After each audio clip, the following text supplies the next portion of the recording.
बिस्मिल्लाहिर्रहमानिर्रहीम। बल्ला तो गया, बल्ले से मुराद इमरान खान गया और इमरान खान की पार्टी गई, लेकिन बिलावल भुट्टो मेरा ख्याल है तीर बनकर जो है अब वो मुस्लिम लीग नून के जो शेर हैं उनकी तरफ लपकेगा, क्योंकि उसकी जो आज की तकरीर थी उसे लगता ये है कि जुल्फ़िकार अली भुट्टो का जब पोता है वो जुल्फ़िकार अली भुट्टर की तरह बड़ा पुरजोश होकर मैदान में उतरा है। और एक दफ़ा फिर वही पुरानी जो दो पार्टियों के दरमियान एक सियासत चल रही होती थी, वही रवायती सियासत अब दोबारा मैदान में देखने को मिलेगी, क्योंकि जो पाकिस्तान की सबसे बड़ी पार्टी थी जिसमें यकीनन कोई शक नहीं है कि मकबूलियत का जो इस वक्त ग्राफ था पीटीआई का, वो शायद माजी में कभी भी नहीं था, उसको खुडे लाइन लगा दिया गया, अब सिर्फ रस्मी कार्रवाई बाकी है।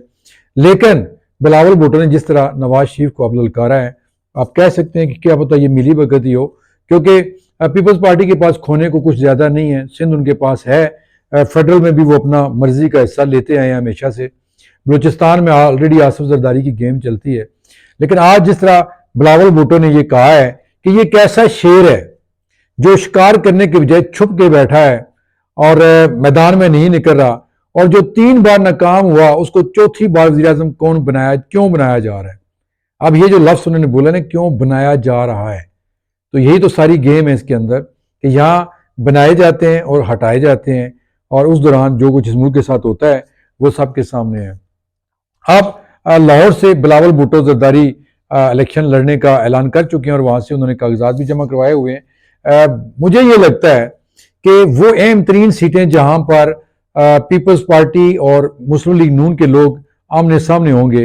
हो सकता है, क्योंकि पीपल्स जो पीटीआई है उसका तो मुझे कोई उस तरह का फीचर नज़र नहीं आ रहा, जिस तरह के निशानात उनको अलाट किए गए, जूता, बैंगन, जुबान और पता नहीं क्या क्या चरपाई, तो उसके बाद तो उसे मजाक ही बनेगा। लेकिन अगर यहाँ एक मूव चल गई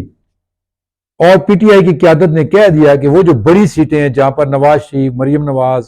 शहबाज शरीफ, हमजा शहबाज और इनका जो ख़ानदान है साग डार वगैरह, जहाँ जहाँ से वो इलेक्शन लड़ रहे हैं वहाँ पीटीआई के सारे लोग पीपल्स पार्टी को वोट डालें, तो फिर ज़रा अंदाज़ा लगाएं कि फिर क्या होगा। वो पीपल्स पार्टी जो पंजाब से तकरीबन ख़त्म हो चुकी है, शायद चंद सीटों के या चंद हल्के हैं जहाँ पे पीपल्स पार्टी का कुछ नाम है, जैसे राजा परवेज अशरफ है, कमरुज़्ज़मान कर हैं, इस तरह के कुछ थोड़े से लोग हैं पंजाब के अंदर जिनको आप कह सकते हैं कि जिन्होंने पीपल्स पार्टी का नाम यहाँ पे जिंदा रखा हुआ था। लेकिन अगर ये मूव चल गई तो फिर मुस्लिम लीग नून के लिए जो पहले ही बड़ी परेशान है, पहले ही वो उसकी जो सियासत थी वोट को इज्जत दो वाली, वो बकौल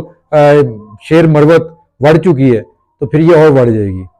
अब देखते हैं कि इन इंतखाबात में, जिसमें बल्कि थोड़े दिन रह गए हैं, उसमें क्या होता है। क्या बिलावल भुट्टो जितने मैच्योर होके अब सामने आए हैं, क्या वो पार्टी को लीड करते हुए उस मुकाम तक ले जाएंगे जहां पर कभी उनकी शहीद वालदा मोहतरमा बेनज़ीर भुट्टो लेके गई थी। ये तो वक्त ही बताएगा। तो हमें याद रखिएगा। अल्लाह हाफिज़।